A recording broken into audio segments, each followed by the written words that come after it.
బయట వర్షమేమో 3 రోజుల నుంచి ఇరగదీస్తుంది. అలా వేడి వేడిగా ఇలాంటి ఐటెమ్స్ తింటే ఎలా ఉంటదంటావు? అలా మంచి వెజిటబుల్స్ చేసుకొని రెస్టారెంట్ స్టైల్‌లో గోబీ ఫ్రైడ్ రైస్ తింటే ఎలా ఉంటదంటావు?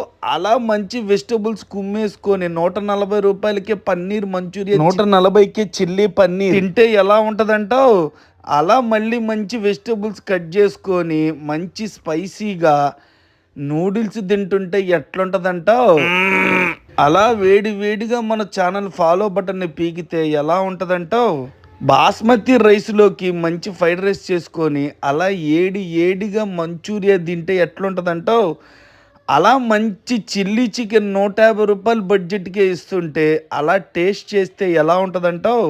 ఇయన్నీ 100, 150 బడ్జెట్‌లోనే మంచి రెస్టారెంట్ స్టైల్‌లో క్లాస్‌గా తినాలనుకుంటే, ఈ వీడియో చివరిలో అడ్రెస్ పెట్టాను కుమ్మేసుకో.